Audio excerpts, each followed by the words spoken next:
Hello friends, आज मी चिलापी मुंडीची recipe तुमच्यासोबत share करणार आहे. तर फ्रेंड्स, एकदम टेस्टी बनवून तयार होते. चिलापी माशांच्या तुकड्यापेक्षा मुंडी खूपच टेस्टी देते खायला. तुम्ही एकदा नक्की ट्राय करा. आणि फ्रेंड्स, तुम्ही जर माझ्या चॅनलवर नवीन असाल तर माझ्या चॅनलला लाईक, शेअर, सबस्क्राईब करून घ्या, जेणेकरून मी असे नवनवीन व्हिडिओ तुमच्यासमोर आणत राहीन. तर फ्रेंड्स, मला सपोर्ट करा. तर चला, आता इथं बघा मी काय काय घेतलेलं आहे. तर आता एक मिक्सरचा जार घ्यायचा आहे आणि आपल्याला याच्यात मसाला एक तयार करून घ्यायचा आहे. आता रफली चॉप केलेला एक कांदा मी घेतलेला आहे. रफली चॉप केलेला एक टोमॅटो आपल्याला घ्यायचा आहे.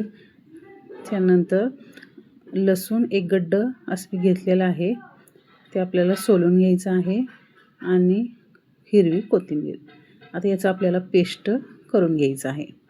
तर या पद्धतीने करून घेतलेलं आहे. आता गॅसवर कढाई ॲड केलेली आहे आणि रेसिपीच्या हिशोबाने इथं मी तेल ॲड केलेलं आहे. आता 2 माप इतके तेल मी ॲड केलेलं आहे. आता तुमच्या रेसिपीच्या हिशोबाने तुम्ही ॲड करू शकता. आता मी सुकं नारळ वाटण करून घेतलेलं आहे, ते आपल्याला याच्यात ॲड करायचं आहे.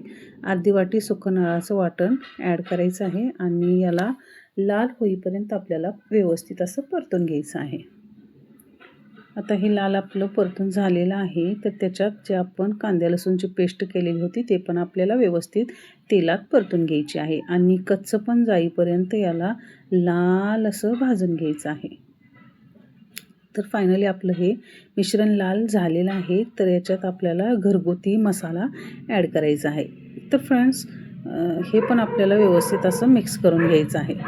आता घरकुल मसाल्याची पुडी याच्यात ॲड करून एकदम याला परफेक्ट असं आपल्याला शिजवून घ्यायचं आहे. आणि थोडंसं पाणी टाकून व्यवस्थित मिक्स करायचं आहे आणि चवीपुरतं आपल्याला याच्यात मीठ ॲड करायचं आहे. आता मीठ ॲड केल्यानंतर व्यवस्थित एकदा याला मिक्स करून घेऊया आणि मंद आचेवर 2 मिनटं आपल्याला याला शिजवून घेऊया. तर हे आपले मंद आचेवर शिजून झालेलं आहे आणि माशाचे तुकडे आपल्याला मिश्रणमध्ये ॲड करायचे आहेत आणि व्यवस्थित याला एकदा मिक्स करून घ्यायचं आहे. आता हे एकदा मिक्स व्यवस्थित झाल्यानंतर याच्यात आपल्याला जेवढी ग्रेव्ही हवी आहे त्या हिशोबाने आपण त्याच्यात पाणी ॲड करू शकता. आणि व्यवस्थित याला आपल्याला मिक्स करायचं आहे आणि हलकीशी उकळी होईपर्यंत याचं वेट करायचं आहे.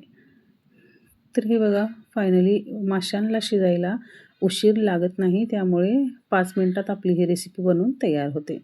तर तुम्ही बघू शकता, फायनली आपली रेसिपी तयार झालेली आहे आणि हिरव्या कोथिंबीरने थोडंसं हलकंसं गार्निश करून घेऊया. आणि तुम्ही बघू शकता किती छान अशी टेस्टी मुंडीची रेसिपी बनवून तयार झालेली आहे. तर तुम्ही बघू शकता, जास्त घट्ट पण नाही, जास्त पातळ नाही, अशा पद्धतीने रेसिपी खूपच अशी छान लागते. तुम्ही एकदा नक्की ट्राय करा. आणि तुम्हाला जर माझी ही मुंडी रेसिपी जर आवडली असेल तर माझ्या चॅनलला लाईक, शेअर, सबस्क्राईब करायला विसरू नका, जेणेकरून असे नवनवीन व्हिडिओ मी तुमच्यासमोर आणत राहीन. फ्रेंड्स, मला सपोर्ट करा. Thanks for watching.